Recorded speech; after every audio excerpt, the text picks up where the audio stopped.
I remember the exact weight of that hairpin in my palm. 3 years ago, on the night of the Lantern Festival, when a stranger had chased me down 3 winding alleys just to return it. I had been so riled by his sudden rants that I'd nearly dropped it again, but he just smiled and said, "Miss, you dropped this." It looked important. It was. It was the only thing my mother had left me that truly mattered. But now my sister Li Yue was holding it up to the candlelight in my chamber, turning it this way and that while the gilded kingfisher feathers caught the flame and shimmered like liquid gold. The 4 of us girls in the household, my 2 maids, myself, and her, were the only witnesses to what she was about to do. "Ah, Yun," she said, using my childhood name as if we were still small enough to share a bed, "this really doesn't suit you anymore. Your complexion has gotten so sallow from all that sitting indoors with your embroidery. It makes you look washed out." I didn't argue. I never argued with her anymore. It was easier, I'd found, to let the current carry me than to fight it. She walked to my dressing table and picked up the silver-handled mirror I kept there. "See," she said, tilting it toward me so I could look at my own face. "You can see the gold against your skin." But on me, she held the mirror up to herself, preening. "It would be the only I need." "Li Yue, you know that's true." Li Yue. That was the name everyone else called me. I'd been born Li Yun, but when I was 12 and the fortune teller told my mother that the Yun character, meaning hidden, was too passive for a girl who would need to stand on her own, she'd changed it to Yao, shine. It was supposed to be a blessing that my sister Li Yue had been born 2 years earlier, and her name meant moon. Our mother used to say we were sky and earth together, the sun and the moon, that one couldn't exist without the other. But the sun always burns brighter than the moon, and in our household, Li Yue had always been the one who got the heat. "Take it," I heard myself say that my voice came out flat. Empty. As if I was speaking someone else's lines from a play I'd already seen the ending to. Li Yue blinked. "What you heard me? Take the hairpin." I turned back to my embroidery frame.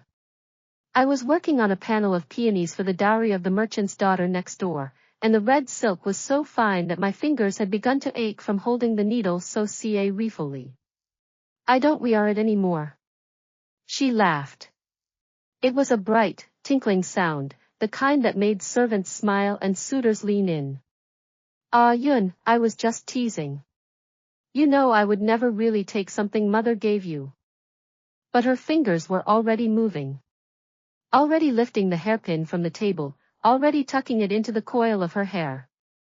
She'd come to my room wearing nothing special, just a plain pine green dress, and now with that single ornament she looked like a painting come to life. I looked down at my embroidery. The peony petals were coming out wrong. Too tight. Too clenched. "Since you insist," she said, her voice light, "I'll wear it for the banquet tonight. Just for one evening, and then I'll give it back."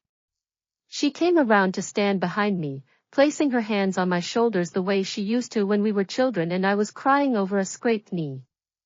"You're not mad at me, Li Yue?" "No," I said.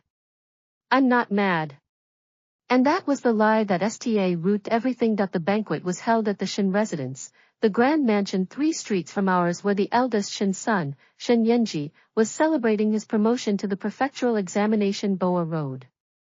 He had passed his juran exams with top marks, and the entire neighborhood had come to pay their respects, everyone except me, that is, but that's because I'd been told to stay home and finish the merchant daughter's peonies. But I wasn't at home. I was standing in the shadow of the courtyard gate, watching through the red lattice as Li Yue walked into the lantern-lit hall with my mother's hairpin gleaming in her hair. And I saw him see her. Shen Yanji was tall, broad-shouldered, with a face that was handsome in the way of Cholet Ars, fine cheekbones, a straight nose, eyes that crinkled when he smiled. He'd always smiled when he saw me.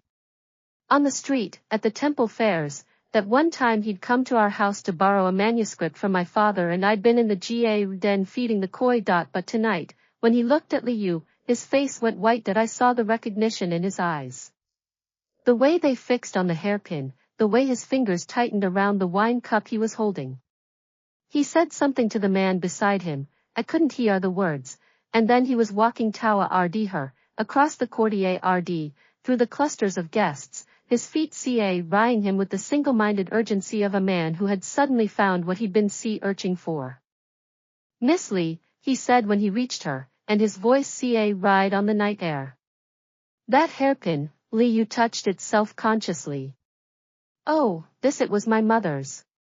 She left it to me. I closed my eyes. Of course she said that. Of course she couldn't resist. But when I opened them again, something in Shen Yanji's expression had shifted. The urgency had melted into a kind of wonder, the wonder of a man who has found the right puzzle piece after years of sea urching. Your mother's, he repeated. Then you must be the girl from the Lantern Festival. 3 years ago.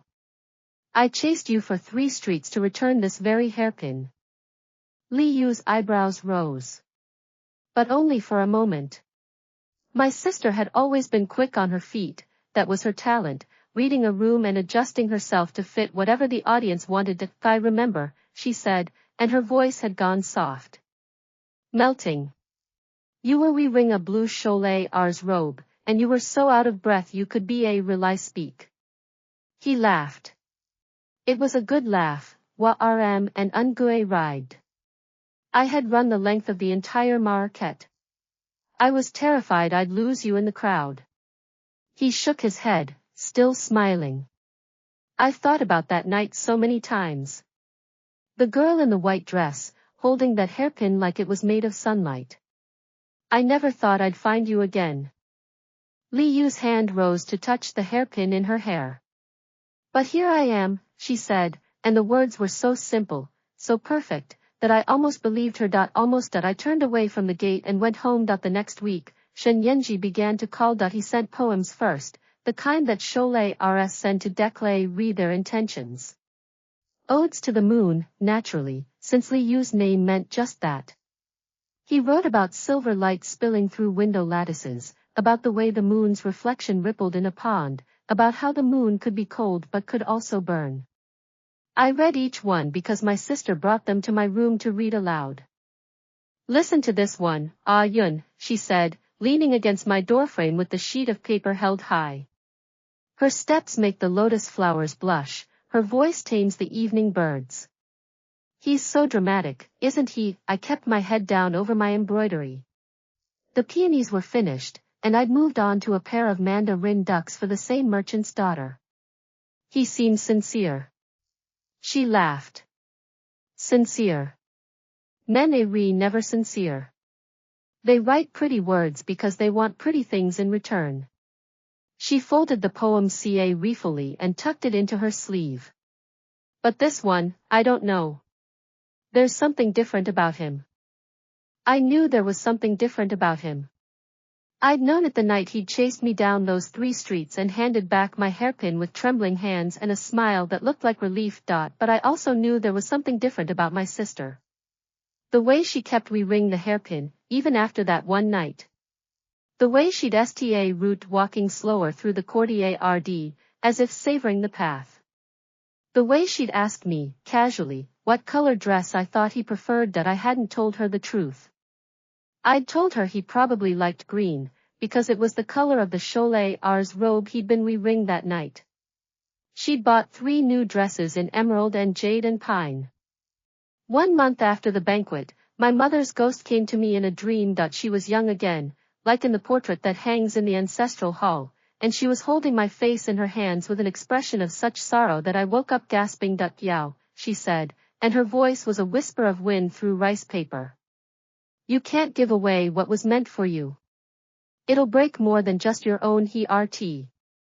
But I was awake by the time I realized it was a dream, and the morning sun was streaming through my window, and my sister was at my door with a new poem and a new dress and a new smile that I'd never seen before. Yun, she said, holding up the paper in triumph, he's asked to speak to father about a betrothal. It was autumn by then. The courtier RD was repeated with golden ginkgo leaves, and the smell of chrysanthemums hung heavy in the air. I looked out my window and saw Li Yue standing under the ginkgo tree in her new green dress, the hairpin catching the slanting afternoon light, and I remember thinking, that she looked exactly like a bride. Congratulations, I said. She came into my room and sat on the edge of my bed. She was so close I could smell the jasmine oil she'd combed through her hair, and the faint metallic scent of the old hairpin she still hadn't given back. I can't believe this is happening, she said. He's so clever. And handsome. And when he talks to me, he looks at me like I'm the only person in the whole city. She laughed, a little breathless. Ah, Yun, I think I'm in love. I picked up my needle and threaded it with red silk. That's good. Is it? She tilted her head, studying me. You're not upset, you know, with all the talk about him being a suitable match for you. Who said he was a suitable match for me? She waved a hand dismissively. Mother, before she passed. She used to say that a Cholet with a good heart was worth more than a general with 1,000 soldiers. And you've always been such a quiet girl, she probably thought you'd want someone, calm. Like her. I didn't look up from the mandarin duck's wing. Mother was wrong about a lot of things. Li Yue was silent for a moment. Then she said, quietly, Are you happy for me? I thought about the Lantern Festival. I thought about Shenyanji's hands, shaking as he held out my hairpin. I thought about the way he'd called me, miss, and then, when I'd thanked him, how he'd said, I'd have gone twice as far, and meant it. I said, and because I was a good liar when I needed to be, I made my voice you deserve someone who loves you like that. She hugged me then, fierce and sudden, crushing the embroidery frame against my chest. Thank you, Yun, she whispered into my shoulder. You're the best sister anyone could ask for. She left with my mother's hairpin still in her hair, and she didn't notice that I'd been embroidering a pair of mandarin ducks, the symbol of eternal love, and that the thread had snapped clean through the middle of the male duck's heart. The betrothal was announced 3 days later. I didn't go to the celebration. I told my household I had a headache, and then I spent the evening in Mother's old study, looking through her things. She'd been gone 5 years by then, but Father had never disturbed her room.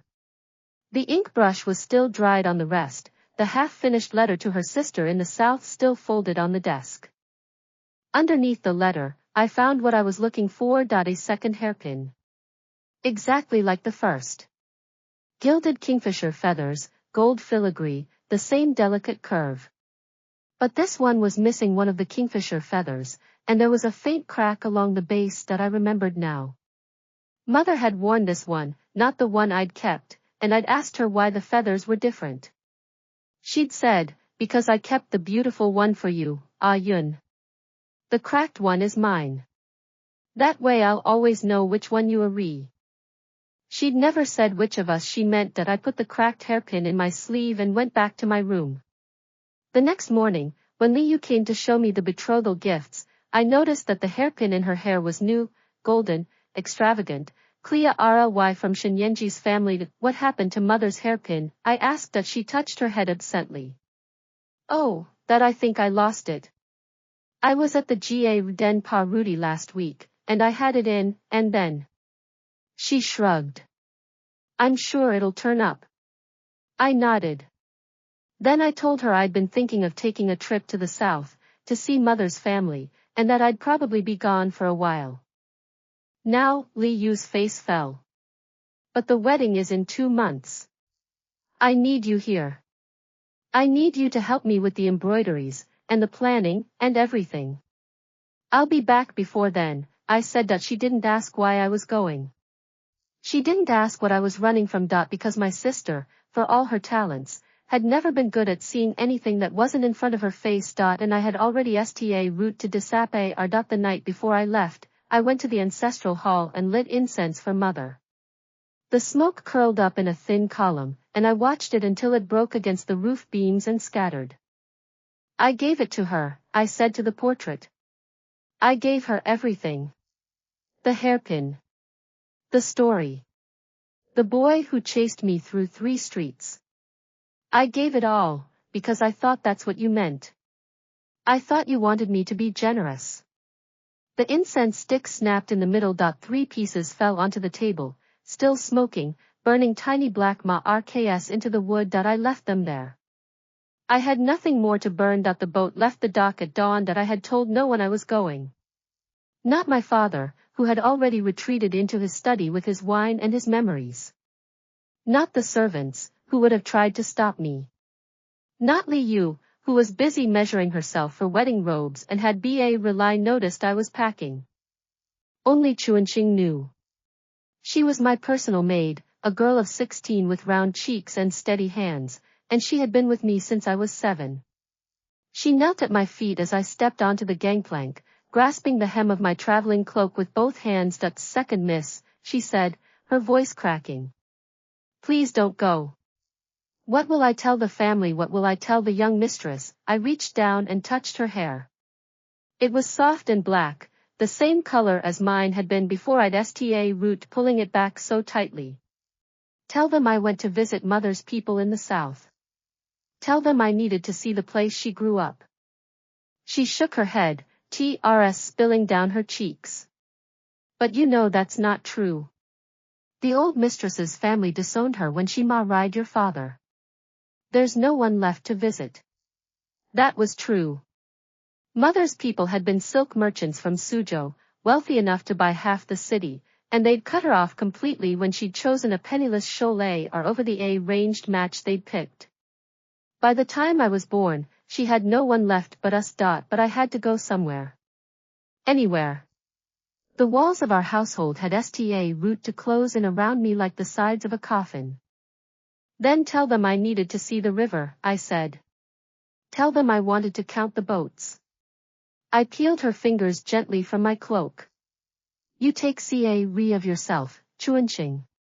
And if my sister asks about me, she won't, Chuanqing said bitterly. She's too busy preening for the young master Shen. I should have been stung by that. But all I felt was a strange, hollow relief. If Li Yue didn't think about me, then she couldn't ask questions I wasn't ready to answer. Goodbye, I said, and I stepped onto the boat and didn't look back. The journey to Suzhou took 3 weeks. The river was swollen with autumn rains, and the boatman had to hug the shore more often than not, picking his way through sandbars and hidden rocks. I spent most of that time sitting on the deck, watching the fields and villages slip past, trying to memorize the way the light changed from morning to evening. I'd never traveled before. I'd never been more than 10 li from our house, and the world was so much bigger than I'd imagined. Bigger and louder and more alive. Rumors yelling to each other across the rice paddies. Women washing clothes on the banks, their voices rising in songs I'd never heard. Children running along the shore, waving at the boat with sticks and laughter. I thought about Shen Yanji every single day. Not the way I should have, not with longing, not with grief. I thought about him the way you think about a door you've walked through and can't walk back through. He existed in my past now, a past that belonged to my sister, and I had to make peace with that. But the dreams kept coming. In them, I was back at the Lantern Festival, wearing my white dress, and he was running Tawa RD me through the crowd. Except when he reached me, his face wasn't his own. It was Li Yue's. And she was holding my mother's hairpin in one hand and a knife in the other. I woke up one night with the taste of salt on my lips and the boatman's lantern swinging overhead, and I told myself I had to stop. When I finally reached Suzhou, the first thing I saw was a fruit seller on the dock, hawking PRS from a wooden cart. They were golden and fragrant, just like the ones my mother used to bring back from Marquette, and I bought 3 of them before I'd even set foot on dry land. The second thing I saw was a girl in a green dress walking past with a man's arm round her waist, and I almost choked on my PR because for one terrible moment I thought it was Li Yue and Shen Yanji. It wasn't them. It was a stranger with a different face and a different laugh, and I stood there in the middle of the dock with PR juice running down my chin and felt like a fool that I found a small in NEA or the South Gate and paid for a room by the week. The innkeeper's wife was a round woman named Auntie Zhao who talked constantly and asked no questions, which was exactly what I needed. She gave me a room with a window that faced the canal and told me to call if I needed anything. You look like you've been running, she said that first evening, bringing me a bowl of noodle soup. Running from something or running to something, I never know which is worse. Neither do I said honestly. She patted my hand and left me alone. The first week, I did nothing but walk. I walked along the canals, past the weeping willows and the stone bridges and the women washing rice in the water. I walked through the market, where old men played chess and young girls shopped for hairpins and nobody knew my name.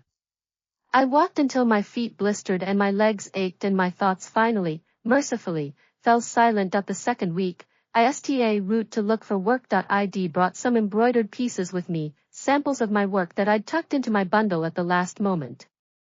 The merchant's daughter's peonies. The mandarin ducks with the broken heart. A small pouch I'd made for myself, covered in tiny bamboo leaves. I took them to the embroidery guild, but the guild master took one look at my stitching and shook his head. We have enough southern girls here, she said. Their stitches are tighter. You do good work, but it's not Suzhou work. You understand. I understood. I'd learned my craft from my mother, who'd learned hers from her mother before her, and our stitches were softer, looser, meant for northern winters and northern taste. The southern girls did their work in a finer hand, almost invisible, like clouds over a mountain. But I didn't give up. I sta route walking the streets with a sample of my embroidery tucked under my arm, offering to hem sleeves, fix torn collars, add floral borders to plain muslin. The money was small, the work was menial, and I spent most of my evenings by candlelight with my needle and thread, running just enough to keep paying for my room. It was on one of those evenings that I met Auntie Gu. She ran a small embroidery shop near the North Canal, a narrow little place stuffed with bolts of silk and frames of half-finished work. The sign above her door read, Gu's Needlework, and the letters were so faded that I almost walked past without noticing.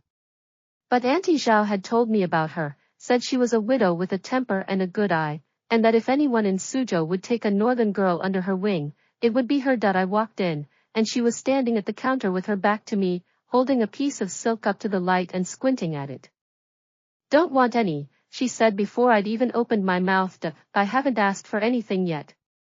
She turned around. She was shorter than I'd expected, with white streaked hair and sharp eyes that missed nothing. She looked at my bundle, then at my face, then at my hands, the calluses on my fingers from years of holding a needle, and she clicked her tongue. Northern stitching, she said. You're from Chang'an, I'd bet. From Luoyang, I said. Same difference. They do their stitches loose there. Big loops. No control. I should have been insulted. But she wasn't wrong, and I was too tired to pretend otherwise. I can learn, I said. The tighter stitch. The southern way. She laughed, a harsh sound like stones rattling in a pot. Everyone says they can learn. Most of them can't. You show me something you've made. I pulled out the bamboo pouch and handed it to her. She took it, turned it over in her hands, studied the stitching under the flickering lamp. Then she tossed it back to me. Those leaves are uneven. The left one's fat, the right one's skinny. You see that? I hadn't seen it. Now I did. I'll take you for a month, she said. No pay. You work for your bed and meals, and at the end of the month I decide if you're worth keeping.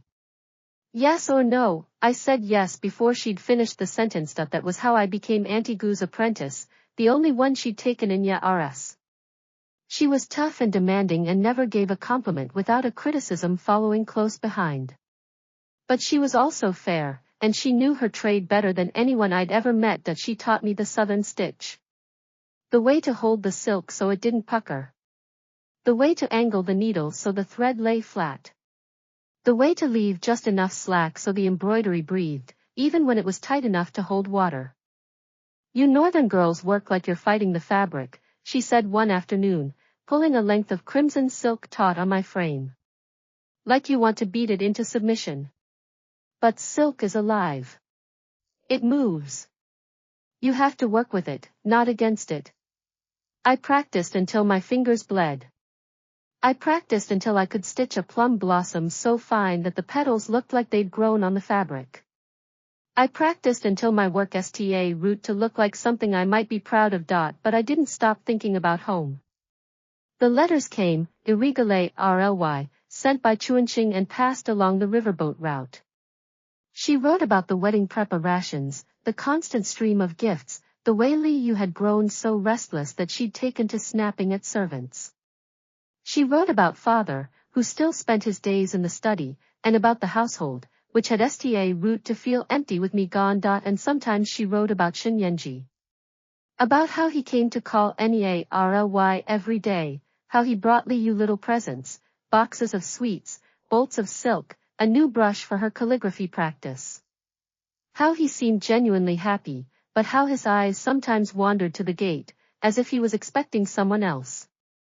I always burned those letters. Because if I didn't burn them, I would have read them again and again, and I would have sta route to wonder. And wondering was a luxury I couldn't afford. 3 weeks into my apprenticeship, Auntie Gu came back from the market with a story that, you know the Shen family, she asked, settling into her chair by the window. The one with the silk business in Woyang. I went still. I know of them. Big wedding coming up, she said, pulling a fig from her pocket. The eldest son, the Cholet, are getting married to some merchant's daughter up north. The whole city's talking about it because the bride's family's been buying up all the red silk from here to Hangzhou. She bit into the fig, entirely unaware that the room had just tilted sideways around me. When I managed. 2 weeks from now, I think. The date's been moved up. She shrugged. Rich people. They want everything done yesterday. I sta read at my embroidery frame. The plum blossom I'd been working on suddenly looked wrong, the petals too dark, the center too tight. Yun, Auntie Gu leaned forward. Road, you've gone all pale. Are you feeling sick? No, I said, and I picked up my needle and forced myself to keep stitching. I'm fine. The light's bad in here. I'll open the window. I opened the window and let the cold autumn air rush in. Somewhere down the canal, a boatman was singing a love song, his voice rough and off-key. The sound seemed to come from very far away, like a memory I'd already half forgotten. 2 weeks, I thought. They moved up the wedding. That meant Li Yue had finally got what she wanted. Shen Yanji would be tied to her irrevocably. There was no undo, no take back. The door was closing, and it was a door I'd helped shut. That night I dreamed about the hairpin again. But this time it was whole, perfectly intact, lying on my pillow where my mother had left it. I reached out to touch it, and it turned to dust in my fingers. I woke up crying and didn't know why. The wedding day came and went, and I didn't allow myself to think about it. I filled my hours with work, with walking, with the ca refill, methodical business of becoming someone else. Auntie Gu had sta route to trust me with customer orders, and I spent my days making pillow covers for newlyweds and handkerchiefs for young ladies, covering them with the same southern plum blossoms and northern peonies that I'd been taught to make. One evening, Auntie Gu put down her embroidery and looked at me across the room. You never talk about your family, she said. Is there a reason? I was mending a torn sleeve, and I didn't look up. I don't think about them much. That's a lie, she said, not unkindly. I've seen you sta ring at the door like you're waiting for someone to come through it. And I've seen your work. You don't stitch love songs into your pieces unless you're trying to forget one. I looked down at the sleeve in my hands. I'd been mending it with a pattern of tiny, overlapping hearts, so small you'd hardly notice them unless you knew what to look for. I came to Suzhou to get away from something, I admitted. Someone, she corrected. I nodded. Someone who I wanted to keep. Someone who I gave away. She was quiet for a long moment. Then she stood up, walked to her shelves, and pulled down a piece of embroidered silk that she'd kept folded and untouched for as long as I'd known her. Look, she said, spreading it on the table. It was a wedding veil. The most exquisite piece of embroidery I'd ever seen. Lotus flowers covered every inch of it, their petals layered so deep and so delicate that they seemed almost real. And in the center, at the spot where the bride's face would be, there was a single T-R-shaped gap in the stitching. I made this for my own wedding, Auntie Gu said. The man I was going to marry died 3 days before the ceremony. I spent the next 30 years finishing this veil, because I couldn't bear to leave it undone. She touched the empty spot. But I never could fill that gap. Some things can't be replaced. I reached out and touched the silk. It was soft as water under my fingers. So what do? I asked. She looked at me with eyes that had seen too much and felt it all. You decide, she said. If it's truly gone, you grieve it and you move on. Or you go back and get it, and you don't care what anyone says. I didn't answer.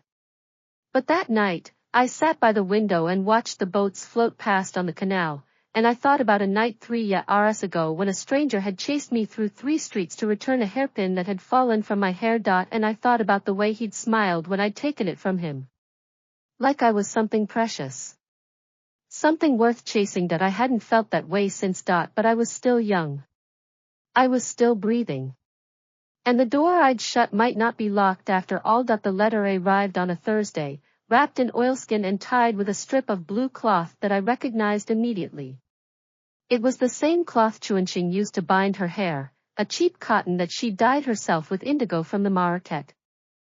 My hands were shaking as I untied it. The letter inside was brief. Chuanqing's handwriting was clumsy, she'd never had much schooling, but the words were clear enough. Second miss, you must come home. The young mistress has been ill for 3 weeks now. She won't eat, she won't sleep, and she keeps asking for you. The master is beside himself, and the household is in chaos. I know you left for a reason, but please, please come back. She needs you. Chuanqing, I read it 3 times. Then I folded it carefully and tucked it into my sleeve. Auntie Gu was at the counter, measuring out lengths of silk for a customer. She glanced over at me, took one look at my face, and put down her scissors. What is it? She asked. Bad news from home. I don't know, I said honestly. My sister is sick. My maid wants me to go back. She studied me for a long moment. I could see the calculations happening behind her eyes, the months of training I'd received, the orders I'd just route to take on my own, the thread of stability I'd been weaving into her shop. You want to go? She asked it. I don't know that either. She came around the counter and put her hand on my shoulder. It was the first time she'd touched me voluntarily since I'd walked through her door, and the weight of it was surprisingly warm. Then let me tell you something, she said. I had a sister once. She was 3 years younger than me, and she died when I was 20. Took a fever and was gone within the week. I've been carrying that absence for 30 years, and do you know the worst part? I shook my head. The worst part is that we'd had a fight the night before she got sick. She wanted to borrow my red shoes, and I said no, and I said it so meanly that she cried. I never apologized. I never got the chance. I felt something crack open in my chest. She was young, I said. She was just a girl. She was the only sister I had. Auntie Gu's eyes were dry, but her voice had gone rough around the edges. And I've never stopped missing her. I thought I'd have time to make it right, but time is OYR. It tells you you've got forever, when all you've really got is now. I looked down at the folded letter in my sleeve. Somewhere in Woyang, my sister was lying in her bed, refusing to eat, asking for me. The same sister who'd taken my mother's hairpin. The same sister who'd stolen the story of the Lantern Festival. The same sister who was now married to the man who should have been mine. But also the same sister who used to sneak me candied plums when I was sick. Who'd held my hand at mother's funeral when I couldn't stop shaking. Who'd told me, when I was 12 and terrified of the dark, that she'd always be just across the courtyard if I needed her. What do you think I should do? I asked Auntie Gu. She squeezed my shoulder once, firmly. I think you already know. You're just afraid to say it. I packed that night. My bundle was small, some clothes, the bamboo pouch I'd made, the sample pieces of southern stitchwork that I'd perfected under Auntie Gu's guidance. I left the half-finished peonies on my work frame, knowing I might never come back to finish them. Auntie Gu met me at the door at dawn. She was holding a wrapped package, and she pressed it into my hands. Open it when you get to the river, she said. And if you ever come back to Suzhou, you come straight to me. I don't see a re if it's a year or a decade. The work will always be here for you. I tried to thank her, but the words wouldn't come. Instead I just bowed, low and long, and then I turned and walked toward the dock. The package turned out to be a piece of red silk, folded around a note. The note said, every bride needs a veil. I don't see a re if it's yours or hers, the right one will find its owner. Auntie Gu. I cried on the boat all the way to Luoyang. I cried until my eyes were puffy and my head ached, and the boatman's wife gave me a cup of ginger tea and said, whatever you're running from, love, it'll still be there when you land.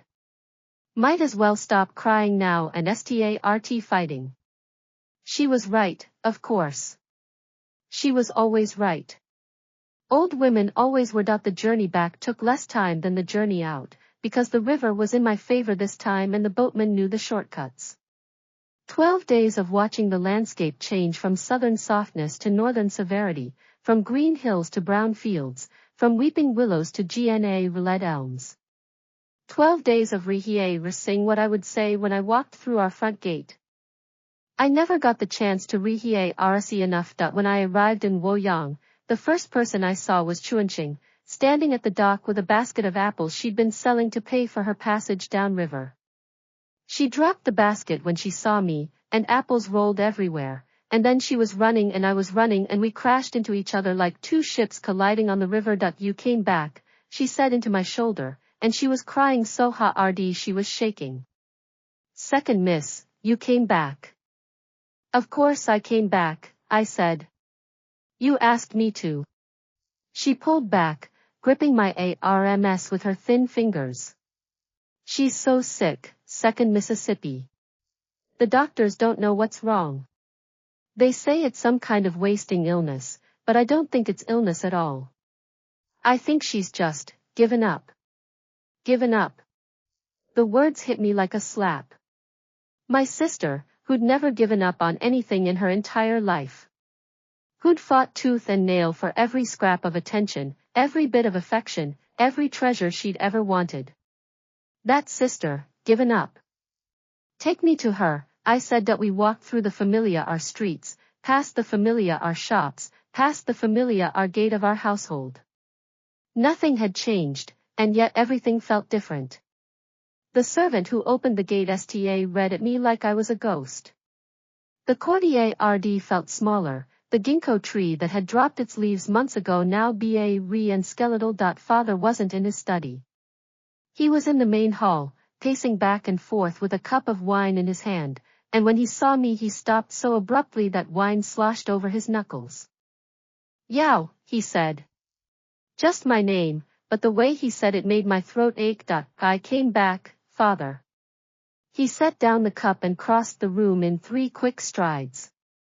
I thought he was going to shake me, or scold me, or worse. Instead he pulled me into a rough embrace, the first he'd given me since I was a child. Your sister, he said into my hair, and his voice was cracking. Your sister is so sick. The doctors don't know what to do. She won't eat. She won't talk to anyone but Chuanqing. And all she says is.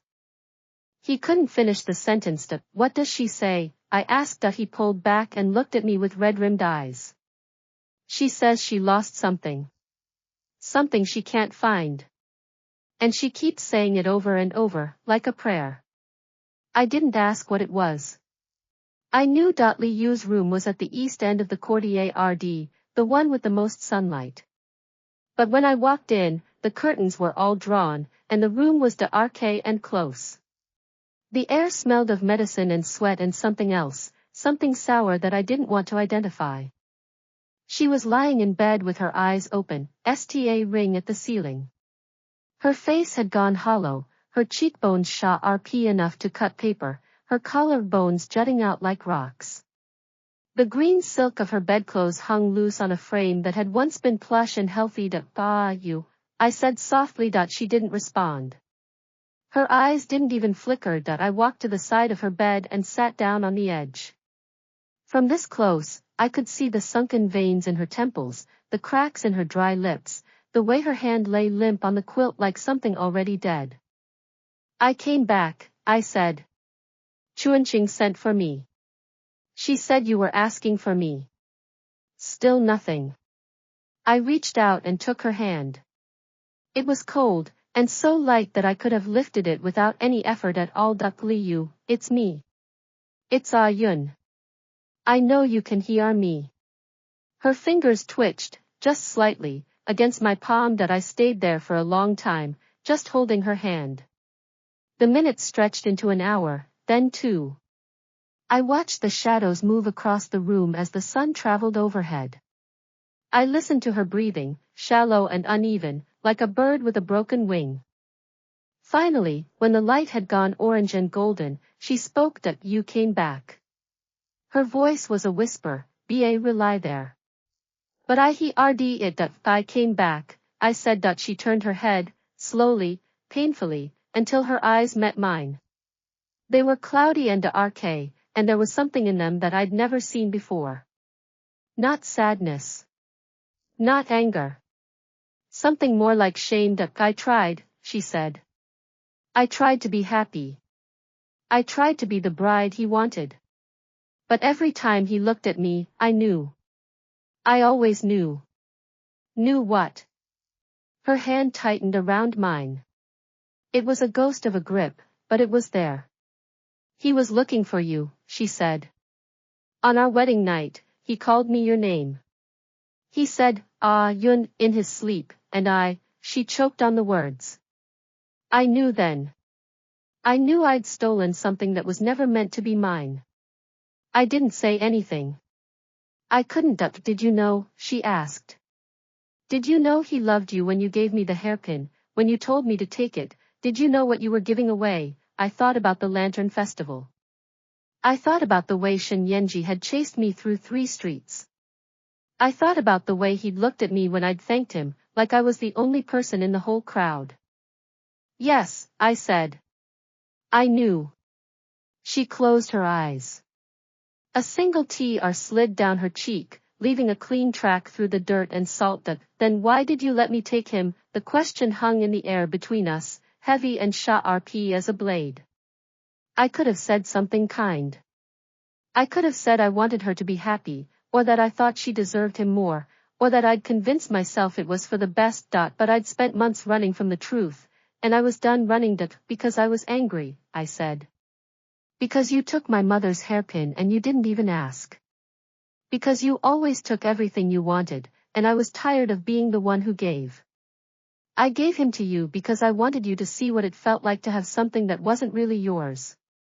Her eyes opened again, and they were clear now. Clear and bright and full of trs. Yun, she said.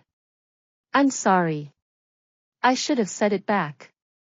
I should have told her I forgave her. I should have wrapped my arms around her and sobbed with relief that I'd been given the chance to make things right. But I wasn't there yet. I wasn't even close. Instead I just sat there, holding her hand, watching her cry. And after a while, she fell asleep, still gripping my fingers like a child clutching a blanket. I stayed with her all night. When the moon rose and filled the room with silver light, I let myself think about Shen Yanji for the first time in months. I wondered where he was, whether he was sleeping in the same house that my sister had called a home, whether he ever thought about the girl in the white dress on the Lantern Festival. And I wondered, in the darkest part of the night, whether it was possible to go back way road. Chuanqing came in at dawn with a bowl of congee. Li Yue was still sleeping, her breathing steadier than it had been. I took the bowl and ate without tasting a single bite. That second, miss, Chuanqing said quietly, there's something else you should know.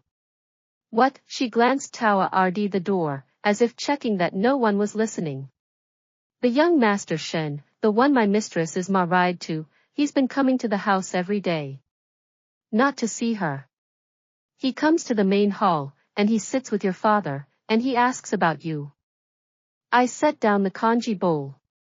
He asks about me, he wants to know where you went, whether you're coming back. Chuanqing's voice had gone urgent. He asked me, the last time I saw him, whether I knew how to reach you. He said he needed to tell you something. Tell me what? She shook her head. He wouldn't say. But his eyes, second Mississippi. The way he looks when he asks, he looks like a man drowning. I looked at my sister, still sleeping, still clutching my hand even in sleep.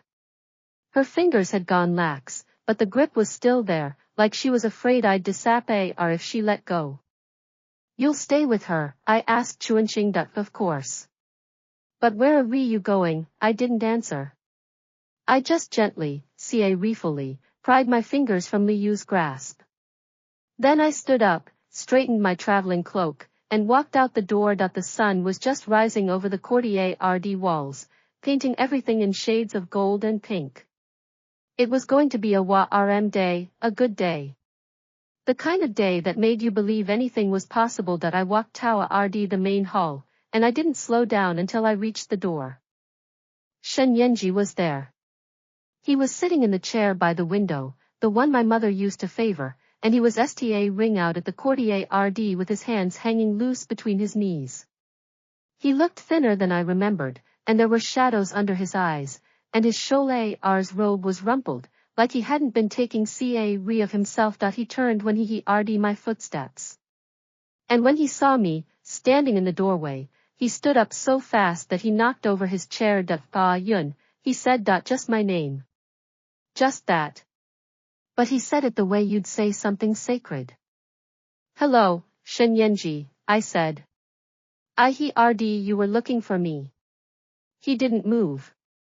He just stood there, frozen in the morning light, looking at me like I was a ghost that had decided to become solid again. You're really here, he said. His voice was hoarse, as if he hadn't used it in days. I'm really here. He took a step forward. Then another. I watched him cross the room with the rifle, deliberate movements of a man who was afraid to break something fragile. When he was close enough to touch, he stopped. I've been looking for you for months, he said. I asked everyone. I even sent letters to the south, to the silk merchant guilds, hoping someone might know where you'd gone. Why would you do that? I asked. You're married to my sister. He flinched. It was a small movement, relief visible, but I saw it. I know what I am. I know what I did. But I need you to understand, I didn't know it was her that night. The Lantern Festival. You thought she was the girl in the white dress, I finished. Because she was wearing the hairpin. He nodded, and there was something broken in his face, something I'd never seen in a man before. It was the look of someone who'd made a mistake so large that he couldn't see his way around it. I recognized the hairpin. I recognized the way she held it, the way it caught the light. How was I supposed to know it wasn't the same person? Because you didn't ask, I said. Because you saw a hairpin and a pretty face and you assumed. His jaw tightened. You're right. I assumed. And I've been paying for that assumption every single day since the wedding. I should have felt satisfied. This was what I'd wanted, wasn't it, for him to realize his mistake? For him to suffer the consequences of choosing the wrong sister. But all I felt was tired, so tired that my bones ached with it. Doesn't matter now, I said.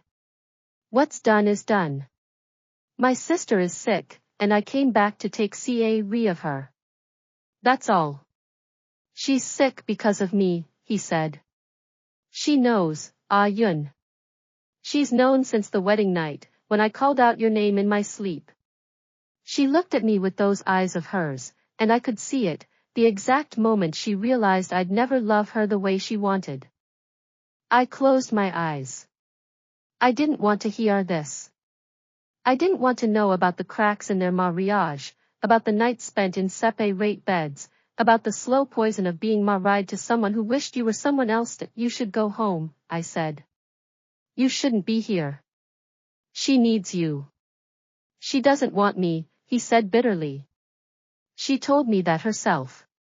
She said if I couldn't stop seeing your face when I looked at her, then I should stop looking at her at all. So I did. I stayed away because that's what she asked for. And now she's dying. He flinched again, harder this time. You think I don't know that? You think I don't lie awake every night wondering if I could have done something different? I tried, Yun. I tried so hard to love her. She was beautiful and smart and she wanted me so desperately. But every time I held her, I was holding the wrong person. I opened my eyes and looked at him. He was so close I could see the fine lines around his eyes, the weariness that had settled into his skin like a permanent shadow. You can't fix this by coming here, I said. You can't make it right by confessing to me. The person you need to say this to is lying in a bed on the east side of this Courtier road. Go talk to her. Go apologize. Go tell her you're sorry for making her feel like she was second best. I'm sorry to you, he said. I'm sorry I didn't know. I'm sorry I didn't chase you instead of her. I'm sorry I let a hairpin decide my life. I felt my resolve crumble, just slightly, like a wall that had root to crack. None of that matters, I said, and my voice was softer than I'd intended. What matters is my sister. She's sick because she's been carrying this weight, and I need to help her put it down. So if you really care about her, if you care about her at all, then you'll go to her room right now and you'll tell her what you just told me. He read at me for a long time. Then, slowly, he nodded. I'll go, he said. But only because you asked. And when I'm done, I'm coming back to find you. There are things I need to say to you, and I don't who he them. He walked past me without another word, his footsteps echoing down the corridor toward Li Yue's room. I stood in the doorway of the main hall, watching the sun climb higher over the Courtier walls, and I didn't know what to feel. The next few days were strange. Surreal. Li Yue was still sick, but something had shifted. Shen Yanji came to see her every afternoon, and she let him. She didn't talk much, but she didn't turn away either. Sometimes I'd walk past her room and hear their voices, low and murmuring, like two people trying to find their way back to a place they'd both lost. Chuanqing told me that Li Yue had root eating again. Small amounts at first, just a few spoonfuls of congee. Then a piece of bread. Then a whole meal, sitting up in bed with Shen Yanji across from her, both of them eating in a silence that was thick with unspoken things. She's getting better, Chuanqing said, and she sounded surprised. I didn't think she would. But she is. I didn't know what to say to that. I didn't know if I was relieved or resentful. All I knew was that I was tired of being in that house, in that Courtier in those rooms full of memories I'd been trying to escape. Father had root to come out of his study again, sitting in the main hall with his tea instead of his wine. He looked at me differently now, with an expression I couldn't quite read. Pride, maybe. Relief. A little bit of guilt that you did the right thing, he told me one morning, as I was passing through the hall on my way to the kitchen. Coming back. Your sister needed you. She needed someone, I said. I just happened to be the one who showed up. He set down his teacup. You know that's not true. She asked for you by name. She could have asked for anyone, your mother's ghost, the emperor himself. But she asked for you. I didn't know what to do with that, so I just nodded and kept walking. The turning point came on the 7th day that I was in my old room, packing my things, when Li Yue read in the doorway. She was leaning on Chuanqing's arm, looking pale and thin but alive. Her eyes were clear, and there was color in her cheeks that hadn't been there before. That "You're leaving again," she said. That it wasn't a question. That I turned to face her. "I have a life in Suzhou now. A shop. A teacher. People who need me." She walked into the room slowly, carefully, and lowered herself onto the edge of my bed. Chuanqing hovered nearby, ready to catch her if she fell. "I know," Li Yue said. "I know you have a life there. I know you didn't come back to stay. But I needed to tell you something before you left." "Tell me."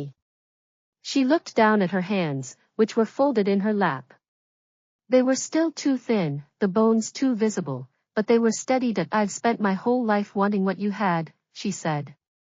"Do you know that since we were children? You had Mother's smile. You had her patience. You had the way she looked at you like you were the best thing she'd ever done. And I wanted all of it."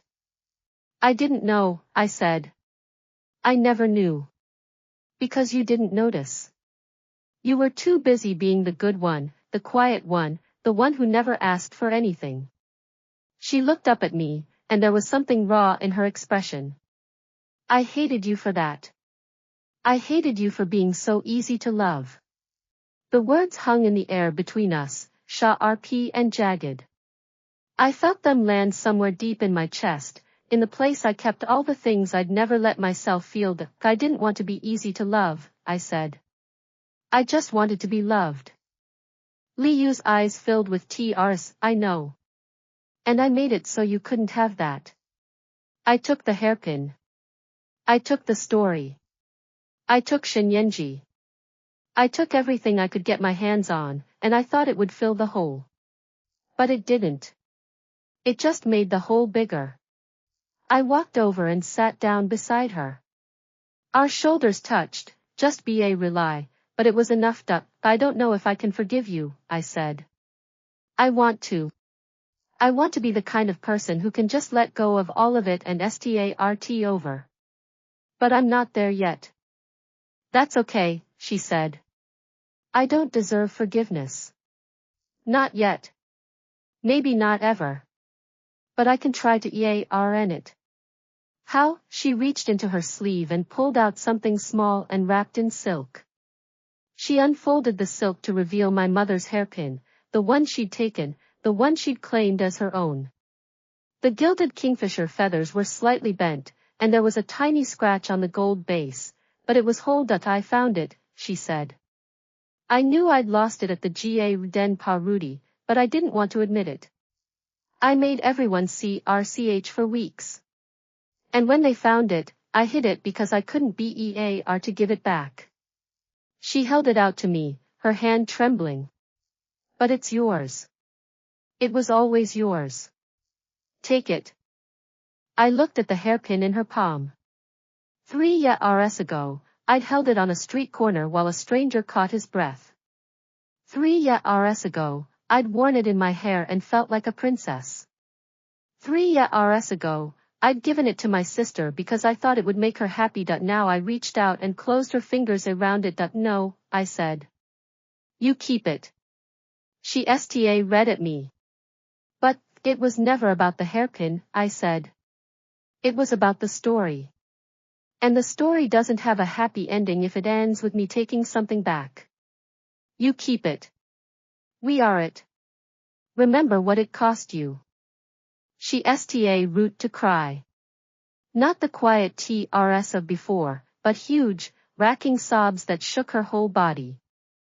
I put my arm around her and held her while she fell apart, and I didn't let go until the sobs turned into hiccups and the hiccups turned into silence. "I don't deserve you," she said finally, her voice muffled against my shoulder. "No," I said. "You don't. But you're my sister. And that's something." Later that night, after Li Yue had gone back to her room and the house had fallen quiet, I sat on the step outside my room and watched the stars come out. They were brighter than they'd been in Suzhou, where the city lights washed out the sky. Here, In the courtyard, they burned like tiny candles, each one a story I hadn't read yet. I heard footsteps behind me, and I didn't have to turn to know who it was. Ba Yun. Shen Yanji's voice was soft, ca refill. Can I sit with you? I nodded, and he lowered himself onto the step beside me. Close enough that I could feel the rmth of his far enough that we weren't touching. That I talked to her today, he said. Really talked. About everything. About how I felt. About how she felt. About what we're going to do now. And what are you going to do now? He was quiet for a long time. When he spoke, his voice was steady. She told me to let her go. Not as a wife, she said she's willing to try to make that work, if I'm willing to. But she said I needed to let go of the guilt. The shame. The endless thinking about what could have been. Can you do that? He laughed, a short, humorless sound. I don't know. I think I can try. She said it was okay if I couldn't stop loving you. She said it was okay to love you and love her in different ways, as long as I was honest about it. That surprised me. Li Yue, who'd never read anything in her life, was suddenly willing to read her husband. She's changed, I said. We both have. He turned to look at me, and in the light, his eyes looked silver. She told me something else. She said that if I wanted to try to win you back, she wouldn't stand in the way. I felt my heart stop. Then start again, faster than before. What? She said you deserve to be happy. And if that happiness was with me, then she'd accept it. She'd even help. He shook his head, and there was wonder in his voice. I never thought I'd hear her say that. I didn't know what to say. The world had shifted again, tilted sideways, and I was trying to find my footing. Ba Yun, he said, and his voice was so gentle it made my chest ache. I'm not asking you to decide anything tonight. I'm not asking you to forgive me, or to love me, or to come back to Luoyang. I'm just asking you to let me try. I looked up at the stars, somewhere, in that vast, dark sky, my mother was watching. Auntie Gu was in Suzhou, probably still sitting at her loom, weaving silk into dreams. Li Yue was in her room, finally sleeping peacefully. And I was here, on a stone step, with a man who'd chased me through 3 streets and was willing to chase me again. Try, I said. But don't make me wait forever. He smiled, and for the first time in months, it reached his eyes. I won't. I promise. We sat there for a long time, watching the stars wheel overhead. Neither of us spoke. Neither of us needed to. The silence was enough. When I finally went back to my room, I found Auntie Gu's red silk waiting for me. I unrolled it on my bed and looked at the smooth, perfect surface. It was beautiful, a blank canvas waiting for a story. I picked up my needle and threaded it with gold. And I root to stitched up the gold thread caught the morning light like spun sunshine, and I watched it weave through the red silk with a rhythm that felt almost like breathing. I had been stitching for 3 days now, working through the nights and through the quiet afternoons when the household slept. The veil was taking shape beneath my fingers, a pattern of phoenixes and peonies that Auntie Gu had taught me in Suzhou, and with every stitch I felt something loosening in my chest. Li Yue came to watch me sometimes. She was stronger now, walking on her own without Chuanqing's the hollows in her cheeks slowly filling back out. She sat in the chair by the window and asked me about Suzhou, about Auntie Gu, about the canals and the boats and the way the light fell different there than it did in Luoyang. Describe it to me, she said one afternoon. The place where you were happy. I thought about the Na-Ro shop, the smell of silk and old wood, Auntie Gu's gruff voice calling out orders. I thought about the canal outside my window, the way the water rippled at dawn, the songs of the boatmen drifting through the walls. It was quiet, I said. Not like here. Here, you can always hear the streets, the vendors, the neighbors. There, it was just water and wind. You could hear yourself think. She nodded slowly, her eyes distant. I've never been able to hear myself think. There's always too much noise in my head. I put down my needle. What kind of noise? She looked at me, and for a moment I saw the old Li Yue, the one who'd never let anyone see her weak, the one who wore her confidence like a rumère. But the rumère was thinner now, cracked in places. All the things I should have said, she admitted. All the things I should have done different. They play on a loop, over and over. I can't make them stop. Maybe you're not supposed to make them stop, I said. Maybe you're supposed to listen to them until you understand what they're trying to tell you. She was quiet for a long time after that. Then she asked me if I could teach her to embroider. That was how we spending our afternoons together, two sisters sitting side by side with needles and thread, Leah learning a language that didn't need words. I taught her the northern stitch first, the one our mother had taught me, and she struggled with it like I'd struggled with the southern stitch in Suzhou. My fingers don't want to do what I tell them, she complained, holding up a tangled mess of thread. Be patient, I said. It took me years to learn. It's going to take you longer than one afternoon. She huffed in frustration, but she kept trying. And slowly, over the days, her stitches root to look less like chaos and more like something approaching order. Shen Yanji came to the house every day, but he didn't come to see me. He came to see Li Yue, to sit with her during her meals, to walk with her in the courtyard when the weather was fair. They talked in low voices that I couldn't hear, and sometimes I'd see them from my window, two figures moving slowly through the autumn leaves. Chuanqing told me they'd root sleeping in the same room again. Not as man and wife, she said, but as two people who'd decided to stop being strangers. He reads to her at night, Chuanqing reported, her voice full of the kind of gossip that was really just hope. Old poetry, the kind the Cholet like. She falls asleep halfway through, and he stays until morning. I didn't know what to feel about that. Part of me was relieved that they were finding their way back to each other. Part of me was jealous, even though I'd been the one who told him to go to her. And part of me was just tired of feeling anything at all. Father noticed the change. He'd root coming out of his study more often, joining us for meals, watching his daughters stitch side by side with an expression I'd never seen on his face before. It took me a while to recognize it as peace. The household feels different, he said one evening, as we sat together in the main hall. Like a storm that's finally passed. It hasn't passed, I said. We're just learning to build shelters. He looked at me with something like respect. You've grown up, Yao. When you left, you were a girl. Now you're a woman. I was always a woman, I said quietly. I just wasn't allowed to show it. The veil was almost finished.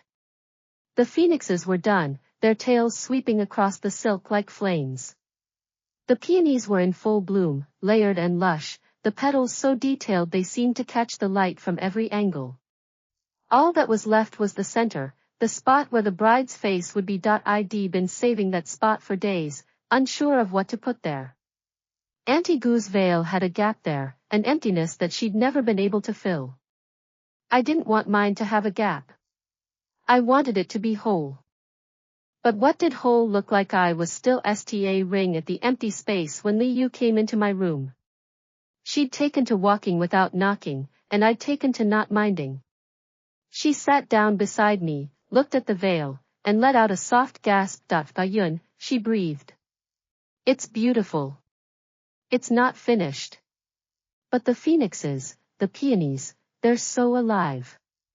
She reached out a finger, almost touching the silk, then stopped herself. May I? I nodded, and she traced the edge of a phoenix wing with the lightest touch. Her eyes were full of something I couldn't quite name. You taught me the northern stitch, she said. I think I finally understand what you meant about the thread being like a conversation. You're talking to the fabric, listening to what it wants. Exactly, I said. That's exactly it. She looked at the empty space. What are you going to put there? I shrugged. I don't know yet.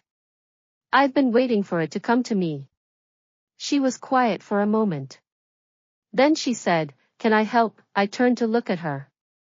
Her face was serious, her eyes clear and determined.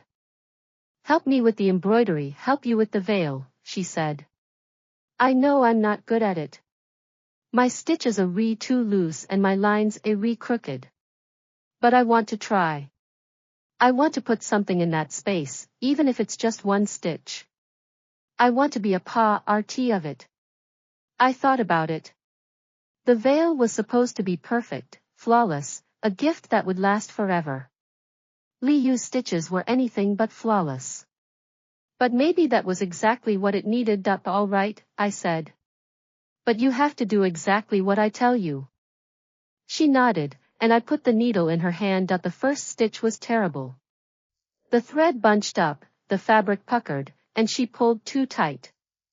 I gently loosened it, showed her how to angle the needle, how to let the thread flow through the silk instead of fighting it. "Try again," I said. She did. The second stitch was better. The third was almost passable.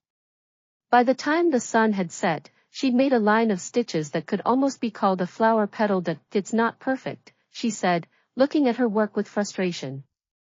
"No," I agreed. "But it's real. That's more important." I didn't tell her what I was thinking.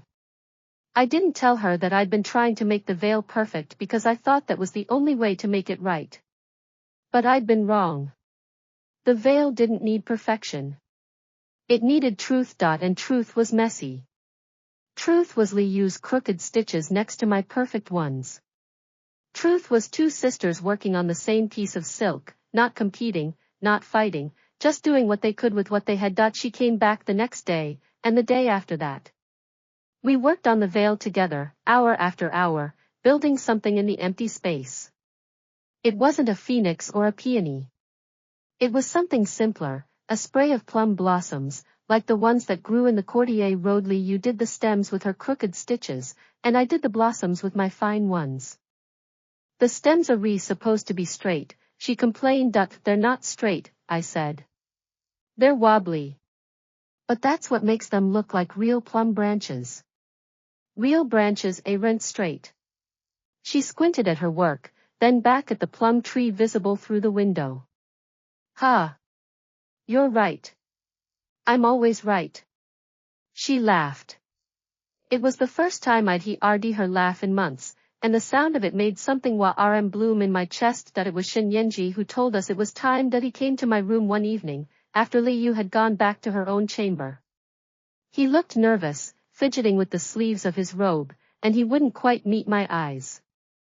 "The doctors say she's fully recovered," he said. "Her strength is back. Her appetite is normal.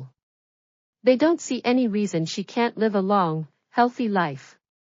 "That's good," I said. "That's really good." "It is."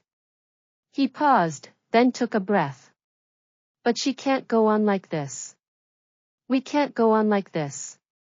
The three of us, we're stuck in a pattern that isn't working." "What are you saying?" He finally met my eyes. "She wants to leave." I felt the words land like stones in still water. "Leave where?" "The south. Suzhou. She wants to see the place you were happy. She wants to meet Auntie Gu. She wants to start over somewhere where no one knows our story." I sat down on the edge of my bed. The veil was spread out beside me, nearly finished. In the candlelight, the plum blossoms looked almost alive. "Can you?" I asked. "What do you want?" He was quiet for a long time. Then he came and knelt in front of me, so that we were face to face. His eyes were full of everything he hadn't said. "I want to stay with you," he said. "I've wanted that since the night I chased you through 3 streets. But I can't just walk away from her. I made a vow. I made a promise. And I don't break my promises, even when keeping them hurts." I understood. I hated it, but I understood. "So what do you want me to do?" I asked. He reached out and took my hand. His fingers were warm and rough, and they trembled slightly against my skin. I want you to come with us, he said. All three of us. To Suzhou. To start over. Not as husband and wife and sister, but as something new. I don't know what it will look like. I don't know if it will work. But I know I can't lose you again. I can't. I pulled my hand away. Not because I was angry, but because I needed to think, and I couldn't think with his hand holding mine. You're asking me to leave my home. My family. Everything I know. I'm asking you to choose, he said. Choose yourself. Choose what you want, not what you think you owe. The veil lay between us, red silk and gold thread and the crooked stems of my sister's plum blossoms. It was almost finished. All that was left was the final stitch. I picked up my needle and looked at the empty space. The stem was in place, the blossoms were blooming. But there was something missing. Something that would make it whole. You're right, I said, and I sta root to stitch. I've spent my whole life trying to be what other people wanted. The quiet daughter. The good sister. The girl who gave things away because it was easier than fighting for them. He watched me work, not speaking, just waiting. Your husband looks like he's been in your study all night. I held up the veil to show him. The final stitch was in place. A tiny plum blossom, nestled between the others, slightly smaller than the rest, crooked, imperfect, and utterly complete. It's finished, I said. He looked at it, then at me. It's perfect. No, I said. It's real. And real is better than perfect. I got up and walked to the window. Outside, the courtyard was full of moonlight, silver and soft. Somewhere in the house, my sister was sleeping. Tomorrow, she would wake up and start planning her journey. I'll go, I said. I'll go with you. But only if she asks me herself. He nodded. She will. She's planning to ask you tomorrow. I turned away from the window and looked at the veil, still spread across my bed. For so long, I'd ride my mother's hairpin like a talisman, like proof that I'd been loved. But the hairpin was just a thing. The love was in the stitches, in the crooked stems, in the imperfect blossoms that had grown from my sister's hands and mine. Your husband looks like he's been in your study all night, I said. And your wife keeps checking the kitchen. He looked at the veil, then at me, and for the first time since I'd known him, there was peace in his eyes. Thank you, he said quietly. Don't thank me yet, I said. I haven't decided if I'm going to behave or not. He laughed.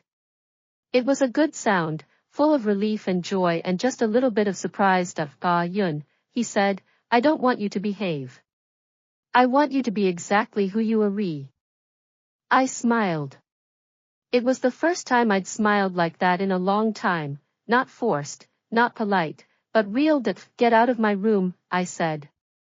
I have a veil to finish.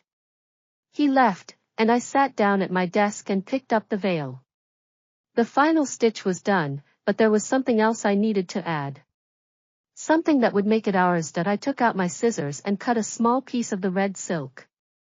Then I went to the cabinet where I'd stored my mother's things and took out the cracked hairpin, the one she'd worn, the one with the missing feather and the scratch on the base.